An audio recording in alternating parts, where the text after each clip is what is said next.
Hi, my name is Sean. I'm a pinsetter mechanic. I'm certified to work on Brunswick A, A2, and jetback pinsetters. Now today we're going to be continuing the adjustment series with the deck lowering hook latch adjustment, number 16. I already have the pinsetter where it needs to be.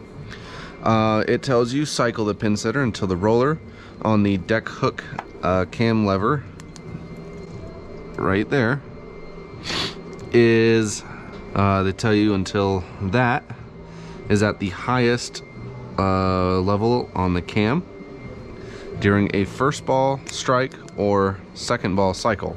Ran it through a couple times and I've figured out that is at basically it's at approximately 180. So this is a quick adjustment, and I'm pretty sure I've already done this adjustment to this machine, so I don't think that I have to move anything. Of course, turn everything off. So they tell you to look for this gap right here. They tell you to set that at a 1/16.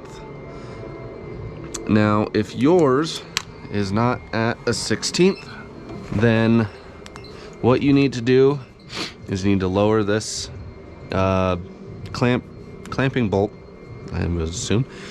You need to loosen that and move this on this shaft one way or the other.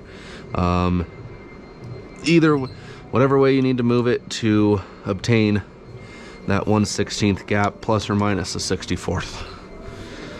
Mine is at a 16th, so I don't have to move mine. But that's it. That's all you need to do. Really, really simple. So that's it, the end of the adjustment. If you need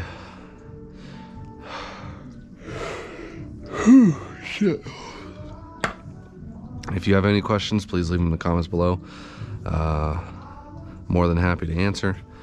If not, then I will see you guys in the next video for adjustment 17.